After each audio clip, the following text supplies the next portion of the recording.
आज निघालो बघा आवळा यात्रेला. जाता जाता बाळोमाचं मंदिर आहे म्हणलं, दर्शन घेऊन जावं म्हणलं. हाय मामा वाटेलाच आज भेटल्यात.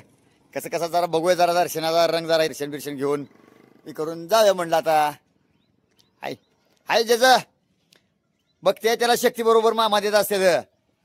जाताना वाटेवरच भेटलं मामाचं देऊळ.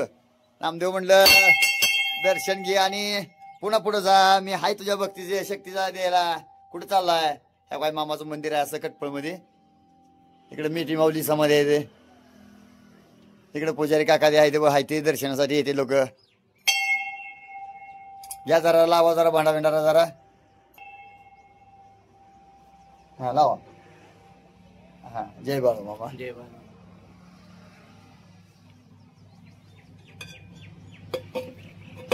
बरं आता जरा आपण त्यांना जरा विचारूया कसं कसं इथलं कशी स्थापना झाली काय नाही. बरं जय बाळू. जय बाळू मामा. तुम्हाला जरा राग आला ना, मी जरा विचारतो तुम्हाला कसं कसं कशामुळे कसं झालं काय, जरा कशी स्थापना केली तुम्ही जरा सांगा की जरा.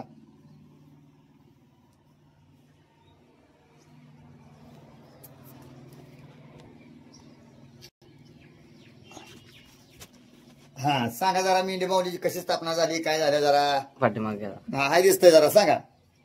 मामाचे कसं तुम्ही हे केलं काय कशामुळं काय झालं. हा जय बाळूमा. सर्व मित्रांनी, सर्व बाळूमा भक्तांनी जय बाळूमा. श्री सद्गुरू संत बाळूमामा देवालय कटपय, तालुका सांगोला, जिल्हा सोलापूर, कराड पंढरपूर हायवेवरती असणार कटपय गाव. आणि ह्या छोट्याशा गावामध्ये बाळूमामांचं मंदिर आज तयार झालं. खरी अर्थानं पालखी क्रमांक 17 मामांचा इथं आला होता आणि त्या 17 मधली मेंढी माऊली एक इथं पुरण्यात आली. मग त्याच्या जागेवरती आज मामांचं मंदिर आम्ही इथं बांधलं आहे. समोर मारुतीचं मंदिर सुद्धा आहे. मारुतीचं मंदिर सुद्धा अनेक असे चांगले वैशिष्ट्य आहेत. आणि मामांचं सुद्धा मंदिर एका वर्षामध्ये सुंदर असं मंदिर तयार झालंय. असे अनेक मामांचे चमत्कार आहेत. कारण क्षणाक्षणाला पाहुला पाहुला चमत्कार करणारा या भूतलावरचा, हा पृथ्वीतलावरचा संत म्हणजे श्री सद्गुरू संत बाळूमामा आहेत. आणि मामांचा काहीतरी चमत्कार असल्याशिवाय आज इथंपर्यंत मामा आले नाहीत. मामांचं काहीतरी कृपा झाली असेल म्हणून आज आमच्या हा कटपळ गावामध्ये मामाचं सुंदर असं मंदिर तयार झाले. जय बाळूमा. जय बाळूमा. बाळूमामाच्या नावानं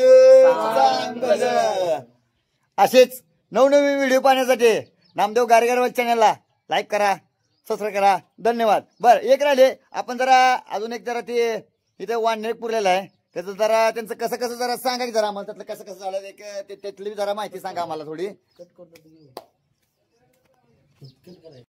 इथं वाननेर पुरलेला आहे बघा. इथं ते जरा कशी कशी माहिती जरा विचारू आपण त्यांना कसं कसं आल्यासारखं. इथं वाननेराचं कसं कसं कसं झालं जरा सांगा महाराज आम्हाला ते वाननेराचं.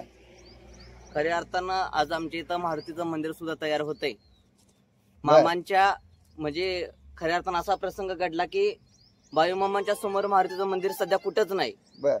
पण आता शक्य म्हणजे भविष्यात उतरलेलं आहे. म्हणजे सत्यात उतरलेली घटना आहे की मामांच्या पुढं मारुतीचं मंदिर होते. तुम्ही आता मामांचं मंदिर पाहिलं आणि त्याच्या पुढे आता मारुती सुद्धा मंदिर आहे.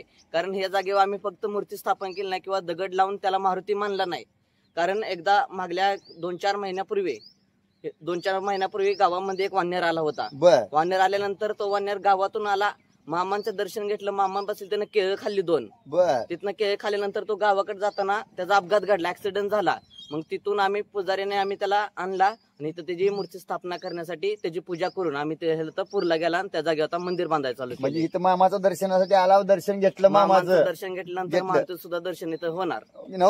आला होता इथं दर्शन मामाचं घेऊन गावाकडे निघाला होता. गावाकडे बघा मित्रांनो, अपघात घडला. मामाचं दर्शन घेऊन मामाचं दर्शनासाठी आला, वाननेरांना दर्शन इथं घेतलं.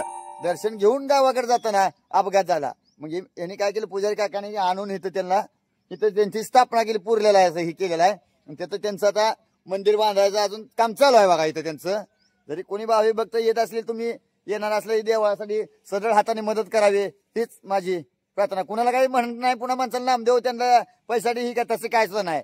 कुणीतरी आपली दानदक्षिणा करावी, ही करावी, मंदिराचं काम करायला लागले ते चालू आहे. तुमच्या हाताने सगळं हाताने 4 रुपये 2 रुपये 10 रुपये काय तुम्हाला जी होईल ती दक्षिणा करून ना आपल्या मार्गासाठी देवा हीच माझी बाळूमा चरणी प्रार्थना करतो. बोला बाळूमाच्या नावानं सांग बरं. जय बाळूमा. जय बाळूमा.